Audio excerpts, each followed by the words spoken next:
Oh, we're here.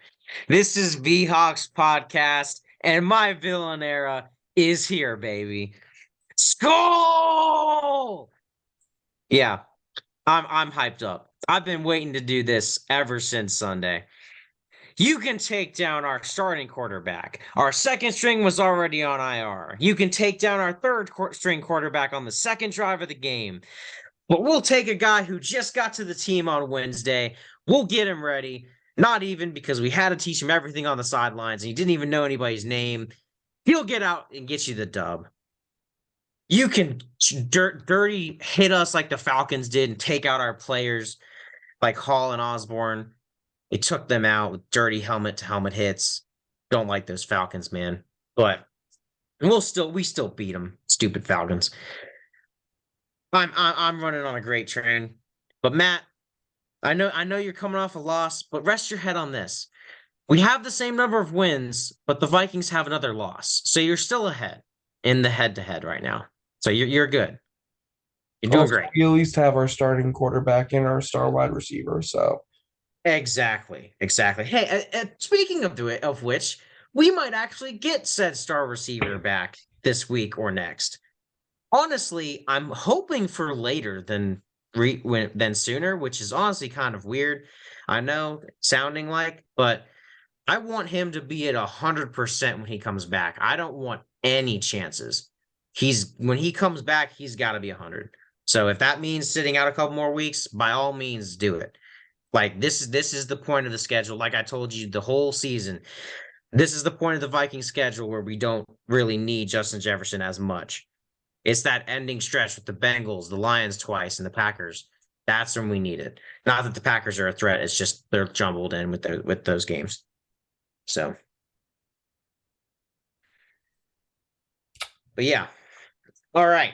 So, uh, I'm pretty hype, and Matt has told me earlier that his voice is kind of waning. So I'll go over the Vikings first to give him a nice little rest before he recaps the dumpster fire, apparently, that was the Seahawks team last week. Um, so the Vikings traveling to Atlanta, going to look at our quarterback, Jaron Hall, who is not on the leaderboard for passing leader because he got hurt on the second play of the drive. But he finished 5 of 6 for 78 yards in his debut. And he almost rushed for a touchdown, if not for a helmet-to-helmet hit that knocked him out of the game with a concussion.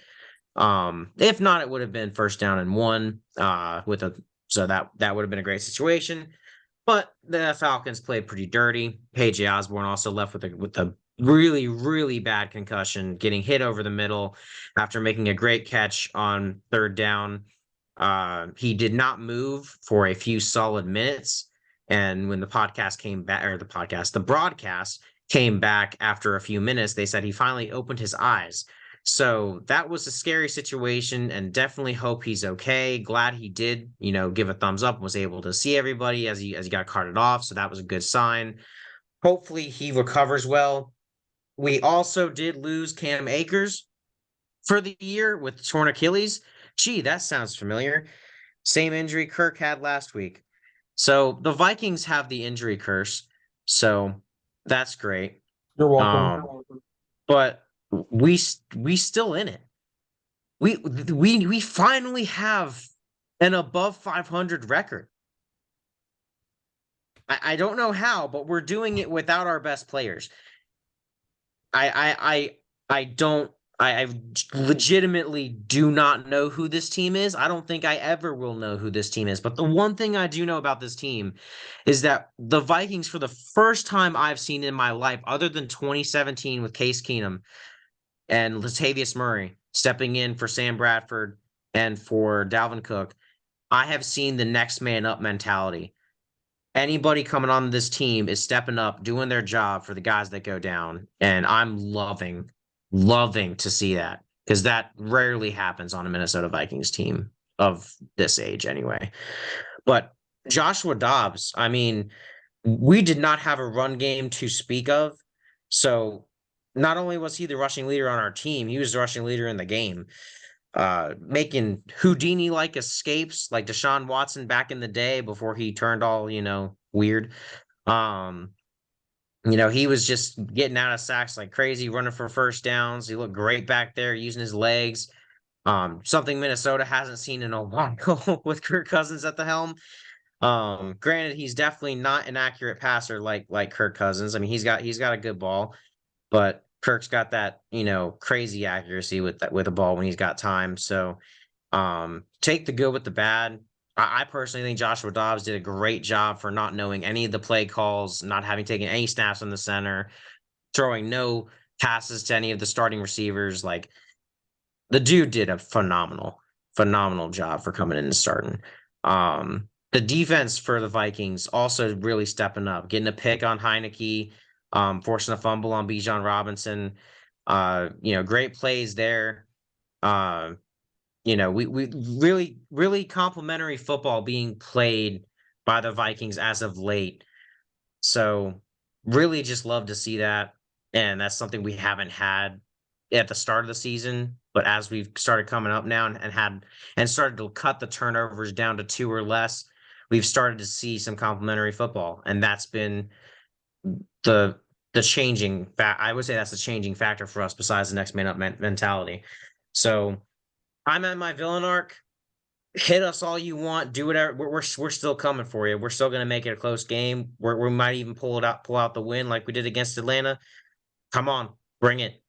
I don't care anymore. We're going. I'm going all in. I'm always invested in this team, but now there's a new investment. I'm personally invested in this now with like my own anger and emotions beyond just winning the games. It's personal now. There's too many players that got hurt. So bring it. Bring it, NFL. All right. With that, we will move to that middle, what is it, tan highlighted game in the Seattle Seahawks at the Baltimore Ravens. Is there supposed to be a number after the 3 for Seattle, I Matt? wish. Bro, this game was so ugly. Like, I don't even know where to start with this. 4 sacks starting off the bat. Um, 2 turnovers. Geno Smith still struggling with the ball, and then 28 rush yards. Mm.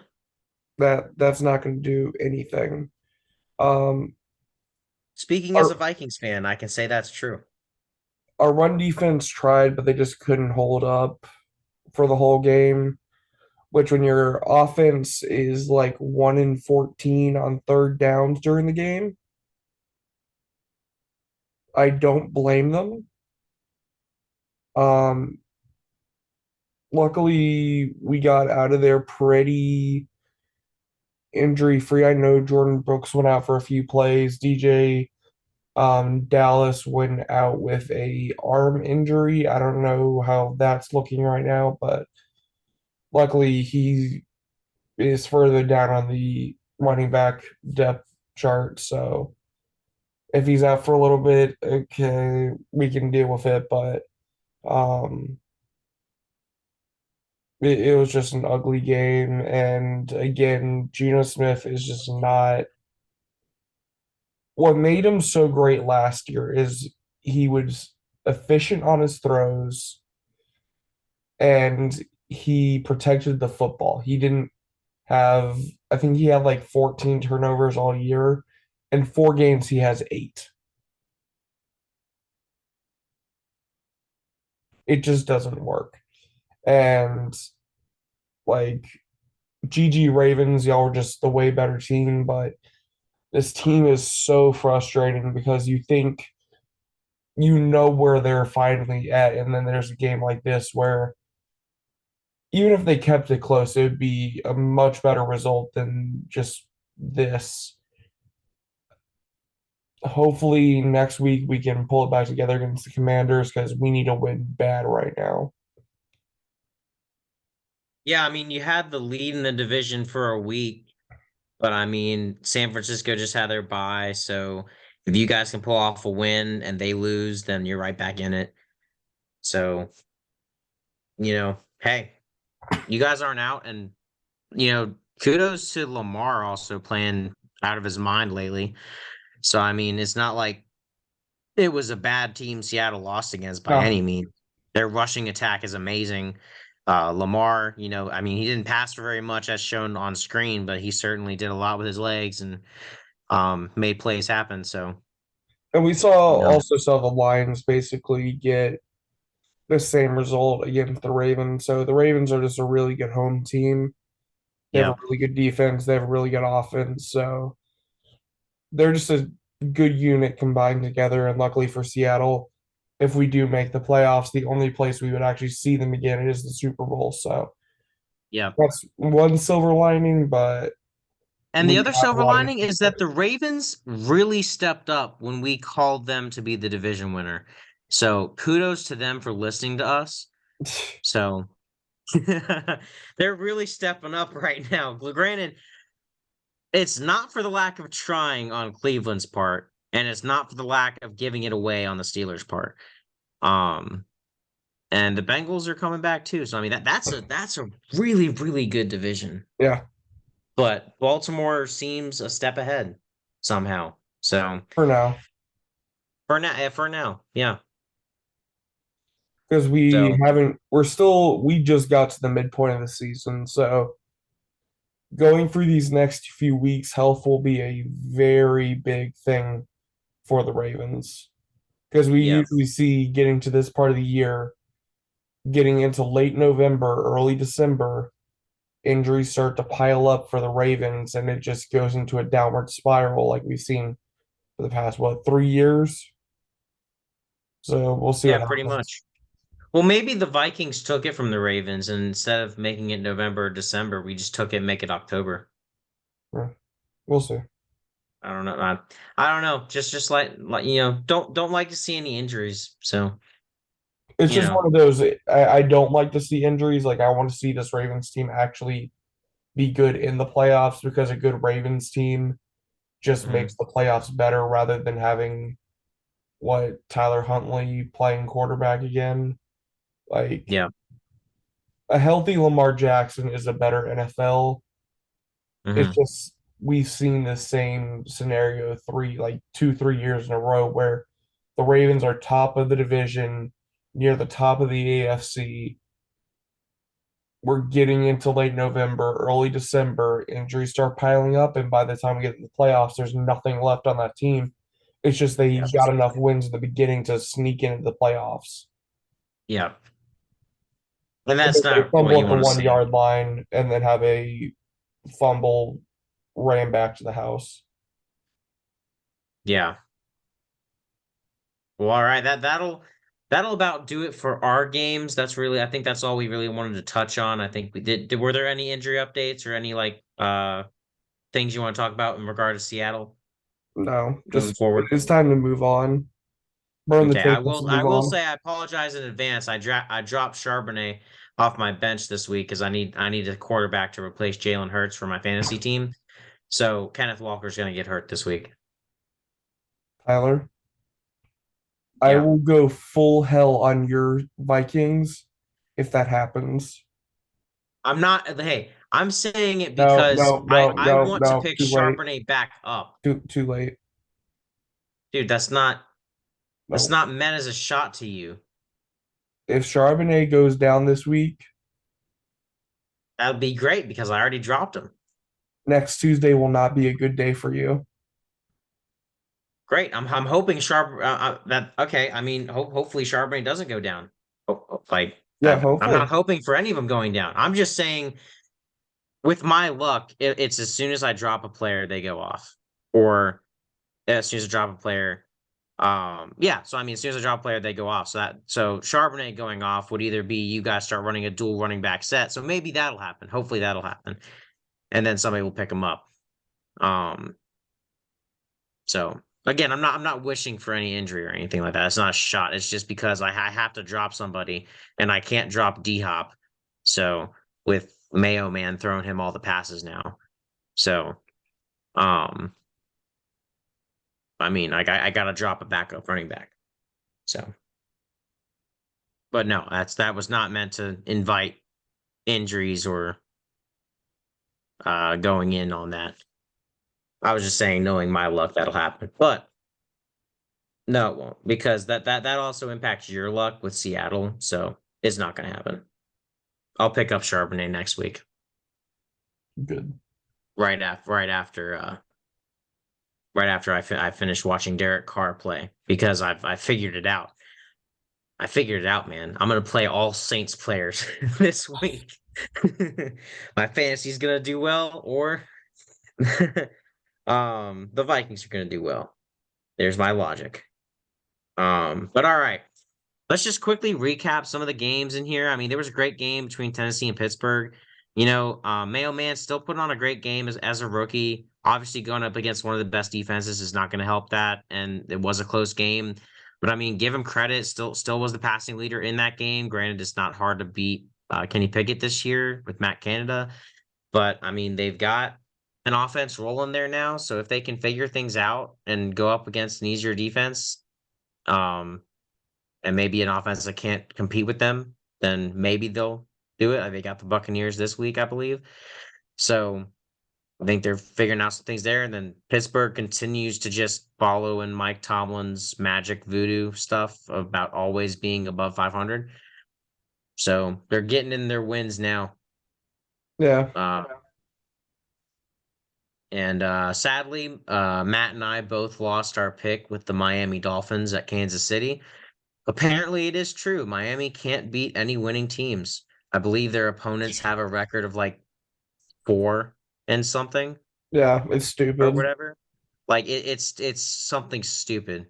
Um, so congrats Miami for blowing out bad teams like the Broncos like 70-20. That still existed, but I mean, you gotta beat a good team eventually. So, and Tyreek Hill, talked his stuff and then fumbled for a touchdown against his old team. So that was definitely that was the game. There you go, 7-point spread. That was literally the game right there.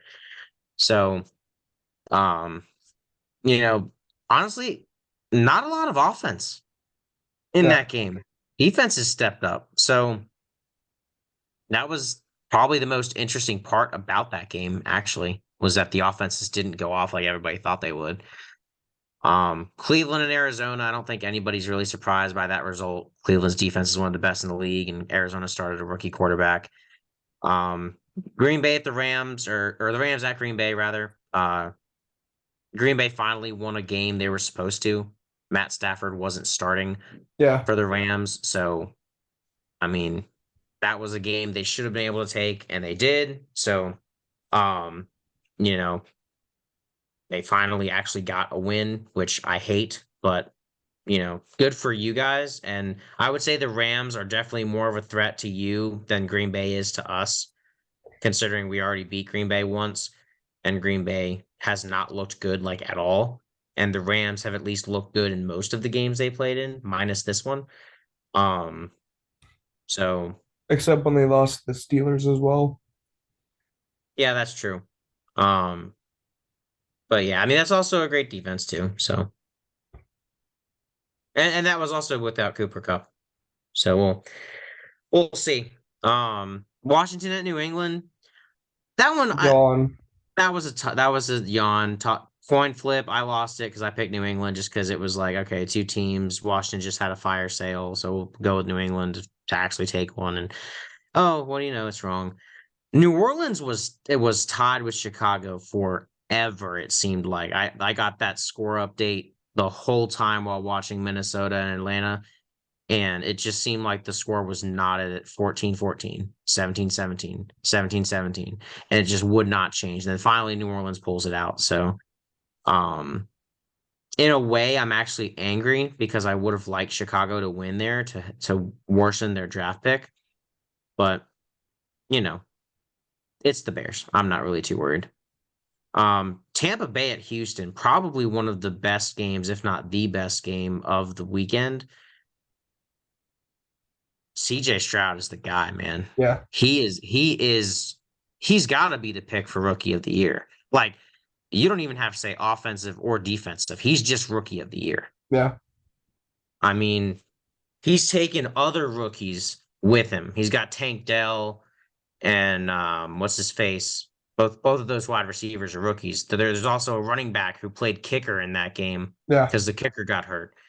So, I mean, If you have pardon a me, player that's not a really good. kicker and kicks a field goal, you automatically win. Yeah, I mean, I liked the Chiefs that game when they let the safety kick a field goal. I mean, like it can be any team that does it. It's just cool. Unless it's the So, Cowboys. yeah, I wouldn't like the Cowboys doing Then you're that. just copying people. Exactly. Exactly.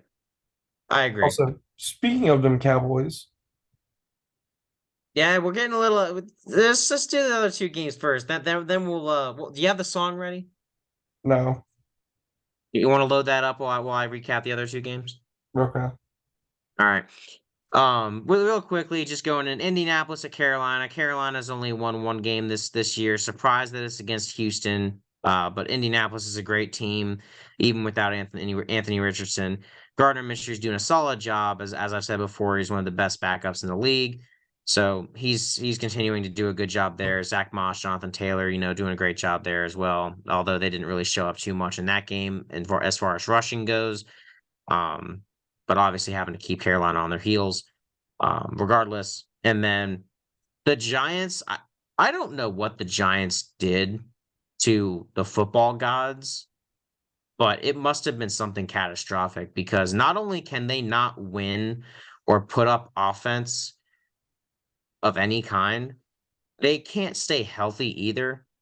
So I don't know what happened. I mean, and it's not like they got worse over the offseason. They went and got Darren Waller and they went and got some pieces. I mean, they signed Daniel Jones a massive contract. You're welcome. And then other than that, they had talks with Saquon and Saquon's been out, but man, they just cannot escape. But kudos to Vegas though for getting out of their slump in a game that is a must win because they've got to start stacking some wins now if they want a chance at it. Um, so kudos to them for after firing almost everyone on the coaching staff. I believe they fired their GM, their head coach, and at least one coordinator, if not both. So kudos to Vegas for being able to pull all that together. I mean, hey, what do you know? You run the ball with Josh Jacobs, good things happen. Who would have thought? Um, and yeah, now we can move on to the game.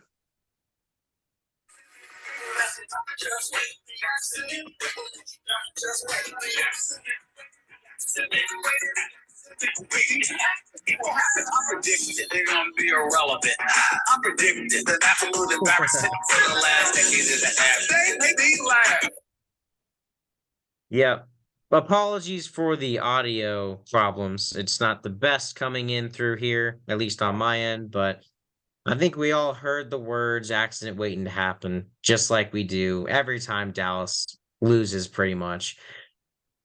They just can't it's just like who did I just mention earlier can't beat a good team? Miami. Miami. It's just like Miami, but they're the NFC versions of Miami. They can't stack up to good teams. Like Well, the Cowboys just fail at every opportunity, let's be honest. anytime they get a chance to end the game on the final drive, they do some stupid ass shit and find the dumbest ways to lose. And I am here for it. I don't think they can ever beat Zeke getting just bulldozed at center. I don't think that can be beat. But hey, I'm down to watch them try every single week. I don't care. Um, why they're not utilizing Tony Pollard to his full potential, I don't know. They led in all the categories that you see on screen, and yet they don't win the game. So yeah, Dak is not So clutch for anyone who thought he was. I thought it was all year. All that trash for nothing. Yep. Speaking of trash, good old Buffalo. I, Cincinnati just has their number. they do, and Buffalo has looked sus the past couple weeks. Like, I get that they've had defensive injuries, but still, like, It's bad. where's the Josh Allen that we've all seen? Where's like the connection with Diggs and Gabriel Davis? Knox is out, but Kincaid's stepping up. He's doing a great job, so he's doing his part. But where are the receivers? Where, like, you would think that offense would at least be able to put up the numbers to compete in the games. I mean, granted, they lost by 6, but you'd expect a Buffalo squad to be able to put up at least 25 against pretty much any opponent. So they just haven't been able to do it this season. So, we previewed at the beginning of the season that Buffalo was going to have a majorly tough schedule. It's funny because they haven't had, they've won some of the games we thought they wouldn't, and then they've lost a lot of the ones we thought they would. So, or we thought they wouldn't lose. So it's been interesting. In Cincinnati, they're on what, a 4-game winning streak or something like that? Something like that. Yeah. Same with the Vikings. So go Vikings. But yeah, Cincinnati's I believe they're 5-4 as well. Yeah. Um they might not be on an as big of a streak because I think they took a loss somewhere. But and this also shows that Cincinnati can beat someone besides the NFC West. So this is their first win that isn't an NFC West opponent, which is weird. Like, I've never seen that happen where like one team just sweeps a division and then like doesn't get a win until a little bit later. I've never seen that before, so it's kind of interesting. But Joe Burrow's looking healthy, doing a great job playing back to his old self. They've got their receivers. They're a dangerous team, but they've got to compete with Baltimore and Cleveland and the Steelers. That division's really still up for grabs. Yeah. And then you got the Chargers in New York. So maybe Yawn. the random number generator just forgot a 3 because it predicted 3 points in this game. The fact the Jets outscored that is surprising enough. But that game was kind of just, that was nothing. I mean, it's not really worth watching, I would say. But what does intrigue me is that Zach Wilson was the passing leader. So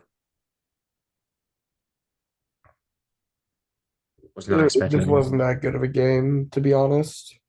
Yeah, I'll be honest, I didn't even watch it. So I mean, like, I was kind of just like, hey, the Jets got a chance, but nah, they ain't nah. gonna do anything. But I mean, having not watched the game, seeing this score and seeing Zach Wilson lead in passing, I'm thinking he threw like 5 red zone interceptions or something like that. But maybe I'm wrong. I mean, so yeah, and Brees Hall, all those are Jets players. How do you have the leaders in all the categories and lose by 21? That's crazy.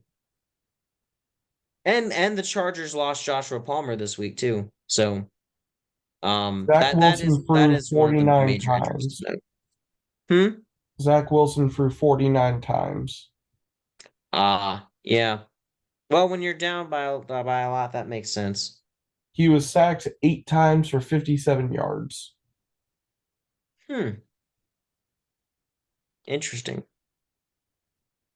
I would almost put him below 200 passing if it worked like that. But all right, that about does it for our recap of the week. It's more craziness, it's more injuries, it's whatever. I'm in my villain era, and Matt's looking to bounce back next week. Let's move on to predictions and see what happens. You thought we were gonna cut to a new video? Nah, we're embracing the chaos. It's one video this week. All right. Starting off with just a banger of a game. Which team will carry Chicago's #1 draft pick? The Thursday night matchup. I'll be honest, Matt. Out of all the games, I think this season, there has not been a game I've cared less about because there's literally nothing at stake here. Tyler, it's the ultimate tank bowl. I mean, it is, but this is a lose-lose for Carolina. Yeah, So, like, and it's also in a way, it's also a win-lose for Chicago. Like, I mean, draft yeah, pick it's just a wise. win-win. I mean, it's it's weird. So I honestly don't know. There's really nothing at stake for either of these teams at all. It doesn't really matter who wins. Chicago's picks will be fine. The only thing that can hurt them is a tie, but not even because they're still the worst teams in the league out there other than the Giants. But I mean, we'll see how that all plays out. Maybe we just have to hope the Giants will get the number one pick somehow, some way. So it is with that being said that again, I don't really care. I'm rooting for the Panthers, but I think Chicago will win. Yep, I agree. All right, moving on. We've got Indianapolis taking on New England. Speaking of bad teams, New England not living up and beating Washington for us. And for that, we embrace the chaos. Indianapolis. Yep. All righty. Moving on, we've got the Houston Texans at the Cincinnati Bengals. The Texans coming off a thriller win against the Bucks. Bengals beating the Buffalo Bills. I hate to pick against Houston, and I've been doing it a lot. And I'm sorry, but Cincinnati, the way they've been looking lately, I think they're going to turn it back, and Houston's going to suffer another loss, but they'll probably bounce back the week after. So give me the Bengals. This is going to be a lot closer game and a lot more offensive firepower than people expect. I just Oh, yeah. see Cincinnati has the better weapons and will pull this out in the end. But knowing the chaos that is the NFL, it'll be a 12-9 game. Texans will win 9-6.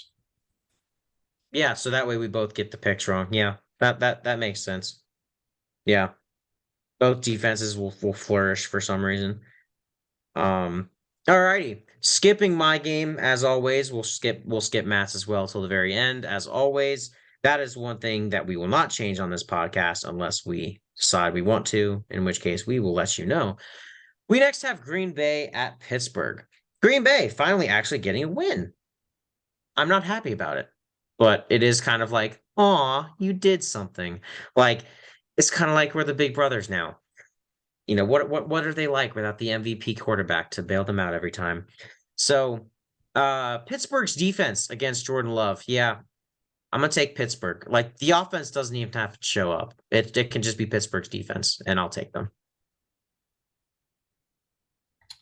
Yeah, I'll be going with the Steelers as well. All right. This one is arguably one of the hardest games to pick, at least in my book. Tennessee at Tampa Bay. Tennessee Titans have looked great the past 2 weeks with Mayo Man, aka Will Levis. Obviously starting off hot the first game, starting with 3 touchdowns. DeAndre Hopkins is definitely the way to go. Finally get him on the board there. Tough loss against the Steelers last week. And the Bucks, close loss against the Texans, who gave CJ Stroud the best game of his career. So definitely unexpected there. Haven't gotten a lot of Titans games wrong, so I'm not very confident in it. But because of that, I'm going to embrace the chaos and pick them again to win against Tampa Bay. Yeah, I'll be going with the Titans. I just feel like Will Levis has been looking good. This is a far less imposing defense as the Steelers are. I just feel like another start.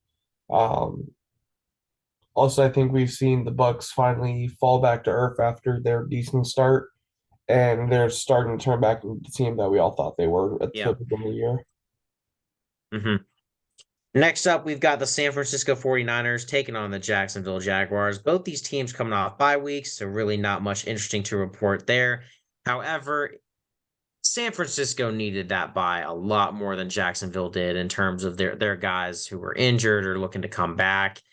Looking to right the ship for sure. San Francisco coming off a 3-game losing streak. So they were definitely in need of that bye week. Um, is for that reason that I think the San Francisco 49ers are going to look to make a statement win coming out of their bye week. Really start to get things smooth sailing. They should have Debo back. They should have CMC back, and most likely Trent Williams as well. I think they'll dominate both sides of the ball in terms of the trenches. So barring the heroics of Trevor Lawrence, I believe San Francisco will win this game. I have the Jaguars winning. I feel like Brock Purdy's still going to have some of his issues that we've seen the past few weeks. And also with the 49ers defense, especially their cornerback, still having a lot of issues. I feel like the Jaguars need to get right game with their offense, and I feel like this will be a game where they can finally start using Calvin Ridley to his fullest potential again. I have the Jaguars winning. I love that a team can need a get right game at 6-2. Well, What no, I wouldn't sometimes give you need for to click though. You Yeah, can I have get it. ugly It's wins. just funny. It's just funny with the record. It's just like, man, yeah, I'm 6-2. I need to get right game. But yeah, they really do. Calvin Ridley has been a no-show for the past couple weeks. It seems like Christian Kirk's still doing his thing. They're putting some things together, but they really got to get everybody involved and try to utilize that offense to its full potential. And I do And see stop that the happening. San turnovers. Francisco's secondary is not that great this year as it used to be, but that's why I'm saying I'm counting on that pass rush. I mean, I'm not rooting for San Francisco, but like for defense of my pick, um, I believe San Francisco's pass rush is going to hit home, cause Trevor Lawrence to make some errant throws or have to throw it away at least. And I think San Francisco will be able to take advantage of that. Christian McCaffrey is likely going to run all over them as he does everybody else. So that's kind of what I'm looking at there. Then we've got arguably, I mean, even if the Ravens lose this game, they'll probably still be leading the division. But this has some playoff potential here. Cleveland at Baltimore, great defenses on both of these teams. But you've got an offense still figuring it out with the loss of Chubb and Deshaun Watson just coming back.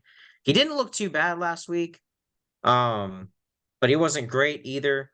Lamar's been playing at a great level for the Ravens, so I'll take the Ravens. They're great on both sides of the ball, and they've been an amazing home team this year. So Yeah. give me I have them. the Ravens winning again, especially at home. They seem to play their best ball, especially against good teams. S- but Cleveland is a decent team, but I feel like it's just really their defense right now. That offense is missing Nick Chubb badly, and we have not seen Deshaun Watson right at all this season. So I have this might turn into another blowout game with the Ravens, but I'll just have the Ravens winning this one with not too much difficulties. Agreed. Agreed. The Browns defense might make it tough, but after a while, I don't think so. The Baltimore Ravens will make some turnovers, is my prediction. All right. You got the dirty Atlanta Falcons. Yeah, I'm still pissed. You take it on the Arizona Cardinals, who sent us the Pastronaut. So, um, while I'd love for the Cardinals to win because it really doesn't affect you at all with them being 1-8, um, and the Falcons just being dirty, and I don't like them because they injured our players.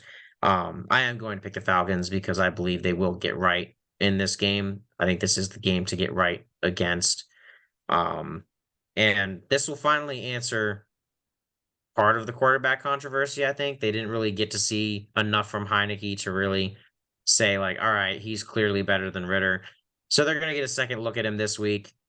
And then I think Atlanta's going to reevaluate him. So we'll see what happens. But give me Atlanta.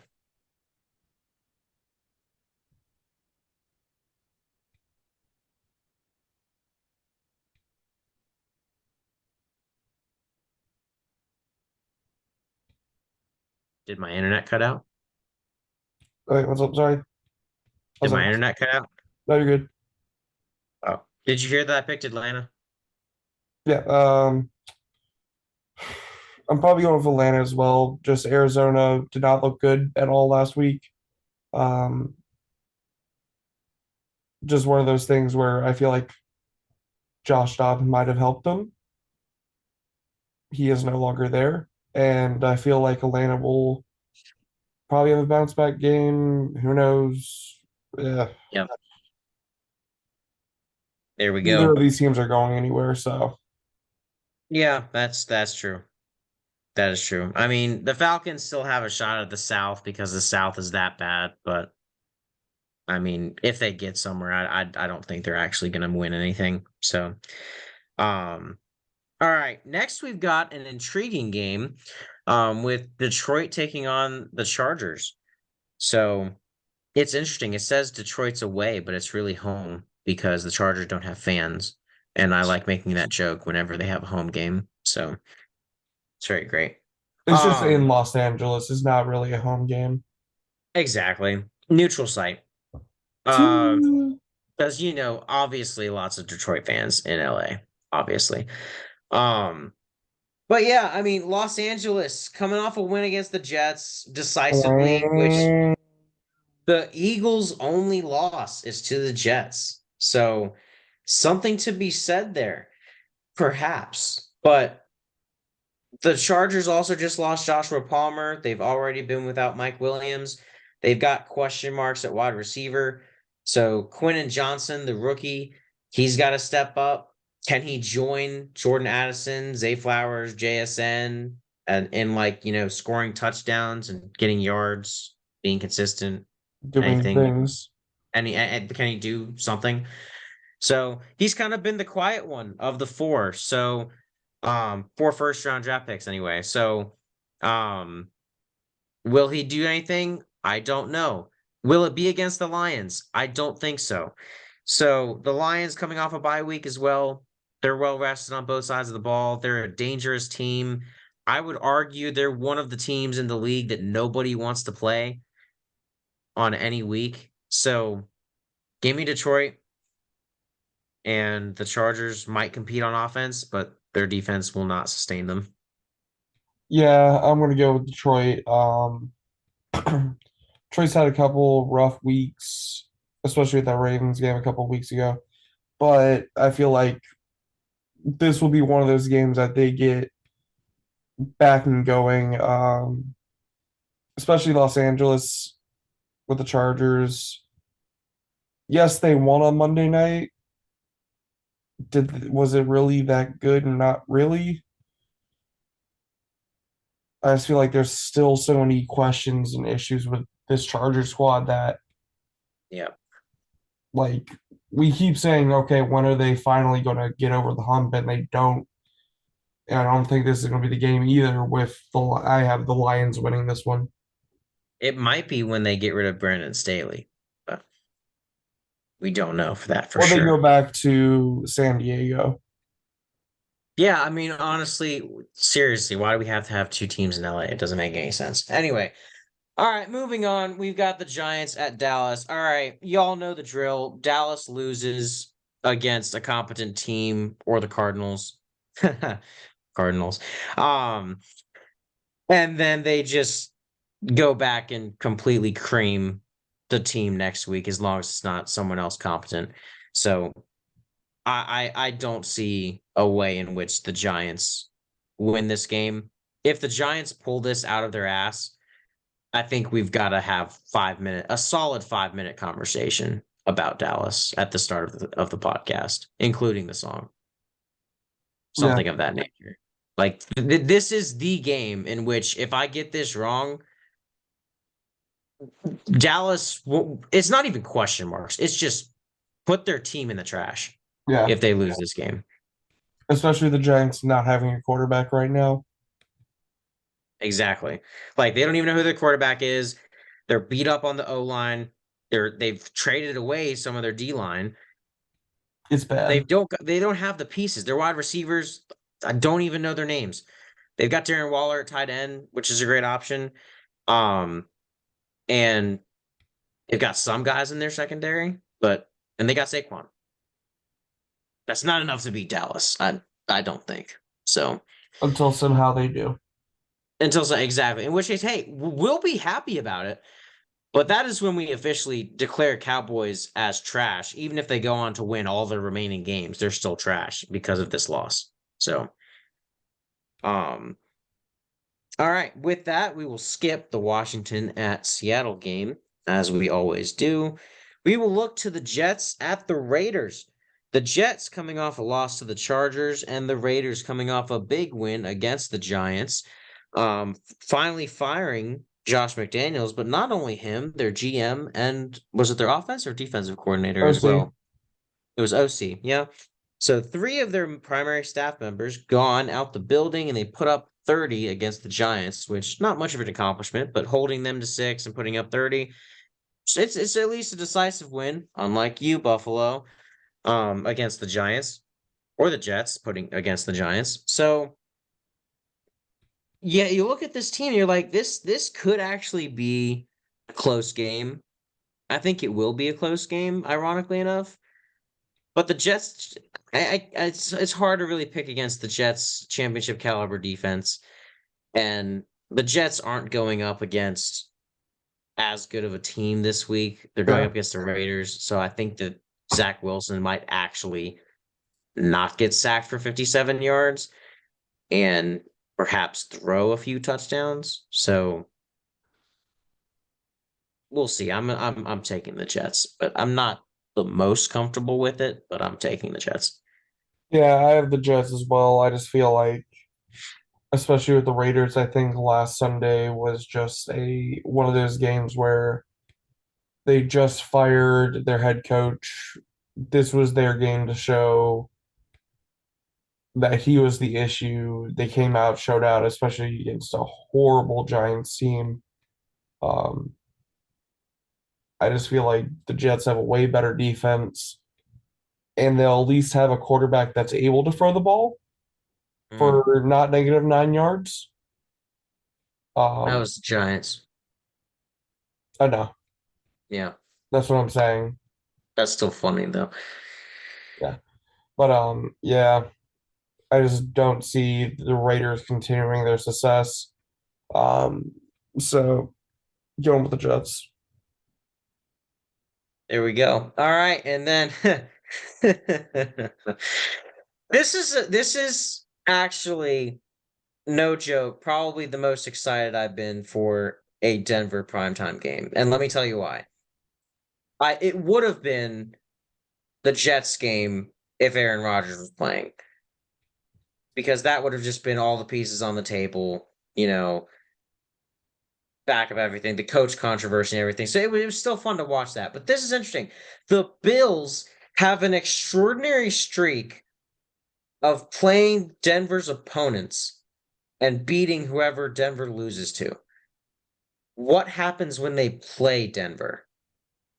That's what I'm interested in learning the answer to this week and what will happen moving forward. That's why I'm really intrigued for this game. I'm going to take Buffalo because it is in Buffalo, and I believe they are the better team. This is a get right game for them. At least it should be. This is the type of team on their schedule, at least, because they have an extraordinarily tough schedule. This is the team that they should have their get right game against. If they don't, I think it might be time to hit the panic button for Buffalo, and that would be at 5-5 if they lose next week. So I know that might seem premature, but I think that's where you got to look if you lose next week if you're Buffalo, because you're trying to compete in a stacked AFC, and losing to Denver is not going to cut it. Yeah. So give me the Bills. To be honest, I'm going with the Bills, but I could also see this being like another Chiefs game where Denver just comes out and plays really tough. They just had their bye week. They're coming back ready to play. I could honestly see Buffalo just fumbling this. There we go. I would like to also quickly recap. The coin did go a respectable, I believe it was 8-8 last week or something of the sort. 50%. So 50%. Yeah. Actually, no, it couldn't have gone 8-8. No, they went not. So they went 7 and uh 7-8. Never mind. Maybe no. I don't know what they went the first week. They went 9 and something the first week. Now they're 16 and 14 overall. The coin is. So they won 7 last week. So however many games there Seven were and last seven. week. They went 7-7. Okay. So still 500, but Still 500. There you go. So there we go. The coin's at least living up to expectations. So that's good. The coin, just to recap, the coin picked the Panthers. Doesn't really matter. We picked Chicago, but that game doesn't matter. They picked the Colts, as did we. They picked the Texans for the upset. So we did call that out as a possibility. Skipping my game for later. They picked the Packers. I'm not happy about that, so I hope the coin's wrong there. They picked the Titans, which we did as well. They picked the San Francisco 49ers. Also, I've noticed a trend.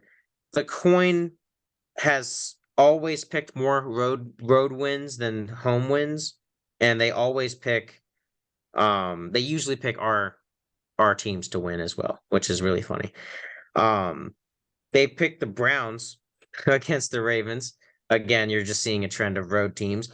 They picked Atlanta against the Cardinals, Detroit against the Chargers, the Giants against the Cowboys.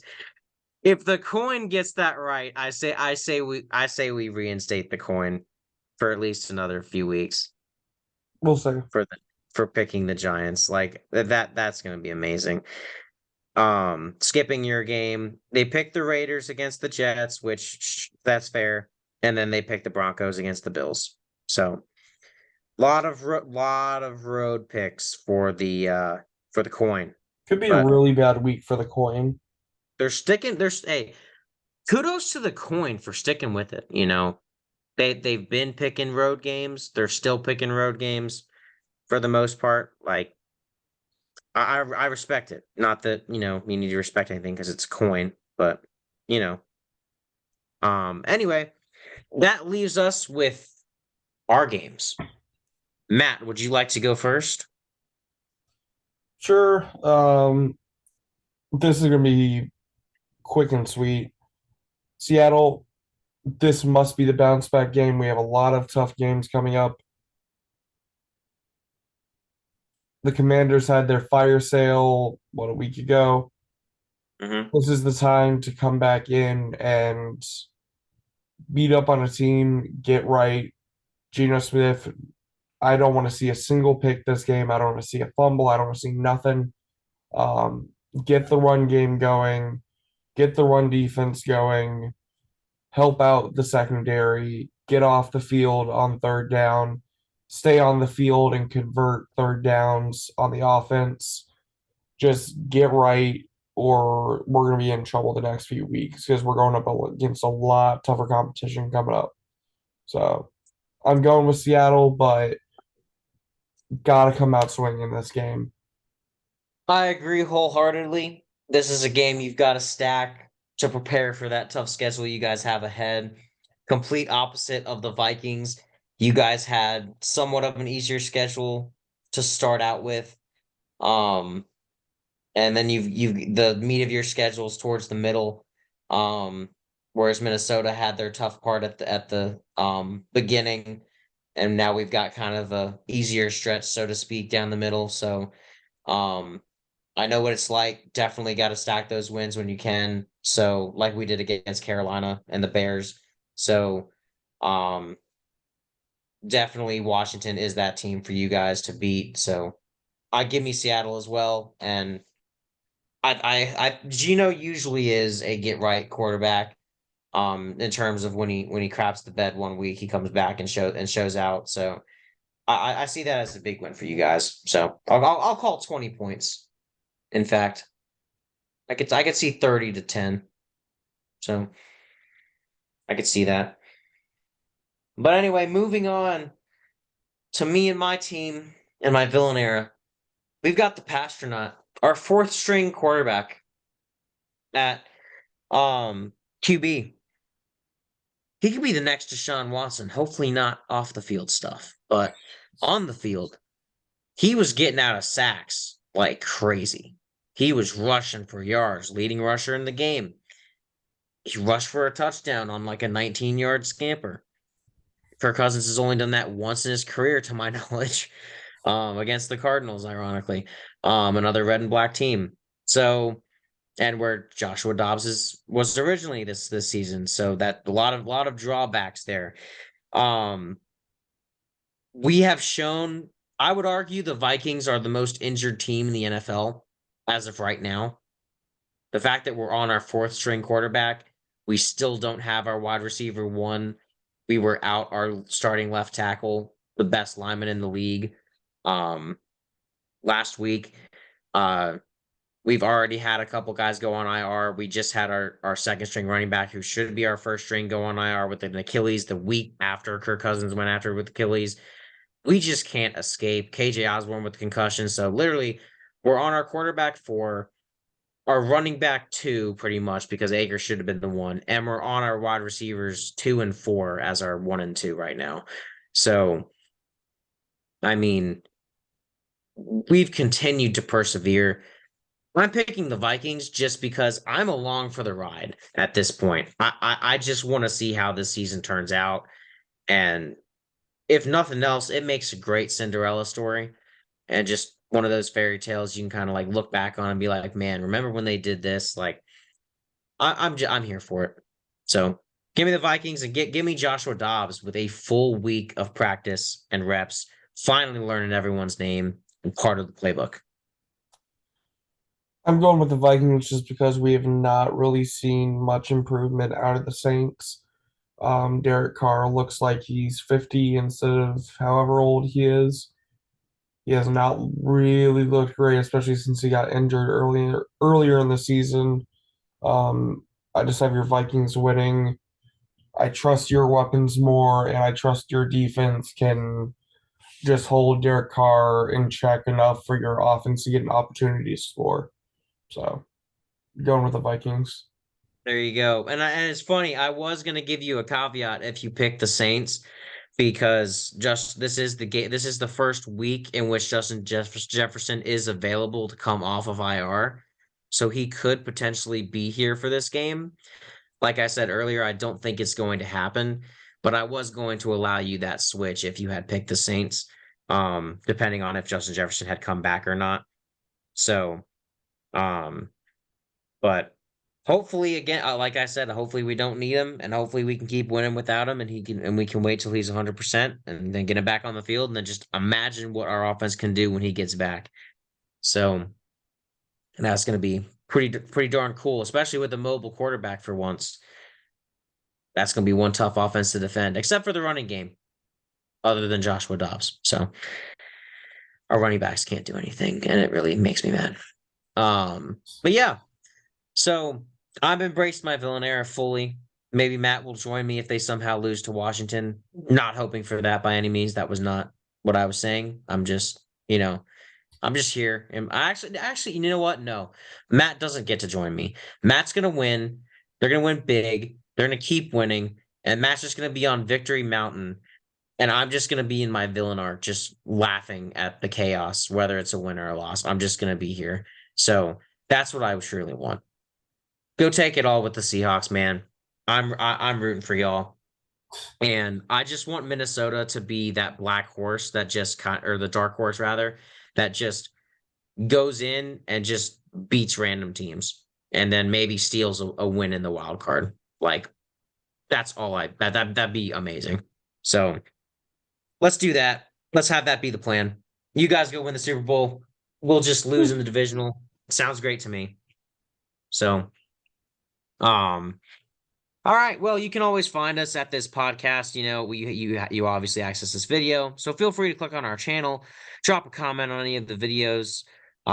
Feel free to give our other videos a watch. We sometimes make jokes, sometimes they're funny. Most of them NFL related. So feel free to let us know what we can do better. We did condense it to one video this week. We did go a little over our time that we had set for ourselves, so we're going to hopefully get that set next week.